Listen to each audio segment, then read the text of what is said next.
to my YouTube channel. If you're new here, welcome. Be sure to subscribe. Join the party. We'll be mainly talking about 4C hair, and we'll also be talking about education and other topics that just have to do with us being better versions of ourselves and just leveling up. So we'll be spreading a lot of positivity, a lot of knowledge here, and yeah, be sure to subscribe down below, hit the notification bell, Okay, so today's talk will be about how certain products can break your hair journey. And this is a sequel to last week's talk, which was about how certain products can make your hair journey. And I believe that this topic is as equally important as last week's, because with this one, knowing what these things are doing in the hair products can also increase your hair confidence. Let's get right into it. So the products or the things that are found in products that can really break your hair journey and have actually affected my hair journey as well are sulfates. I would say is number 1. Number 2 would be dimethicones or silicones in general. Number 3 would be fragrances. Number 4 would be mineral oils, and then number 5 would be parabens.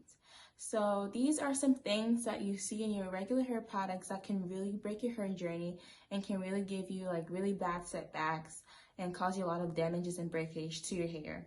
So I'll explain what they do to your hair, and I'll explain why they're bad for you. So the first one is sulfates. Sulfates are really good cleansers. They are found in shampoos, but when you're using it on a regular basis and you use it for a prolonged period of time, your hair will get very dry and brittle. When you don't know this and you continue to use shampoos for a long period of time that have sulfates, your hair will ultimately get really dry, really brittle, and your hair will start falling out or like breaking really bad. And I would suggest, if you're going to use sulfates in your regimen, then don't try to like use it on a regular basis, because you might have to end up having to moisturize your hair more than you need to or want to, or you end up having a lot of like breakage issues or like dry, brittle hair. I forgot the list, like I forgot how I ordered it. So number 2, I'm just going off of my head. Number 2, I believe silicones, dimethicones. And basically what they do is that they are not necessarily bad for your hair, again, like how the sulfates are. So what the silicones do is that they basically lock your hair and they allow whatever moisture is on your hair as it's applied to your hair to just stay on and just penetrate. And this is good when you first apply it, because whatever moisturizer you might have it in, it's able to really lock in that water layer of that moisturizer into your hair, so your hair will definitely feel moisturized when you use products that have silicones in it.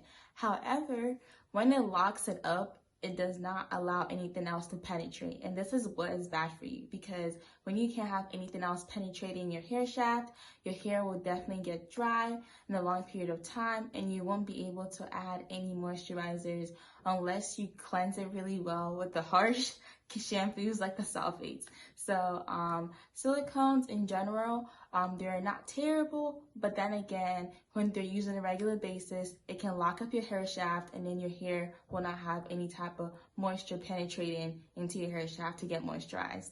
Number 3, I believe I said fragrances. Fragrances in general, they're also good because you want your hair to smell good all the time. You don't want your hair to smell foul, and that's totally understandable. But when you have fragrances, again, in your hair regimen, and you have fragrances in like your hair moisturizers and hair products, it can also really dry your hair up, and ultimately you might have more brittle hair. So that's just like something that you need to keep in mind as you buy products that have fragrances in them. The 5th one is parabens. Basically, parabens absorb into your skin layer, and what parabens do after they absorb into your skin layer is that it can kind of play around with your cells or like your DNA, and then you might end up having cancerous cells develop and ultimately getting tumors and really bad, cancers. So parabens are more so long-term damages than the other ones that I've mentioned, but overall, it's not really the best choice for your hair journey as you look for certain products to use. And I'm gonna run through everything real quick so you guys kind of get a recap of what I said. So the first thing, sulfates, they're really good cleansers, but then they can leave your hair really harsh and dry and unmoisturized if you use them for a long period of time on a regular basis. Dimethicone are really good at locking in moisture, but then it doesn't allow any of the moisture to penetrate after it locks, so that prevents moisture from getting into your hair in the long term, and your hair will get really dry. Fragrances, again, they make your hair smell good and we love them so much, but they really dry out your hair and your hair will ultimately have a harder time getting moisturized. And I'm stuck. Mineral oils are also like the silicones. They penetrate your hair and they allow whatever moisture was on there to stay on there, but then they don't allow anything else to come through, which can also prevent your hair from being moisturized and can cause a lot of breakage to your hair. And then parabens have long-term potential damages such as like cancer and other things that you just don't want yourself to be getting yourself into as you go through your hair journey. So I hope these tips were helpful. Stay tuned. I'll be talking about hair confidence and what it means to me. And yeah, like this video, comment, subscribe. Again, I'll say it again. Like, comment, subscribe. Leave down one thing you learned, any contributions, any questions, and let's just get like the conversation started. You can talk about different products that you've tried that have just not worked for you, because honestly, I have some products that everybody loved that I tried for my hair and I had like some really terrible results.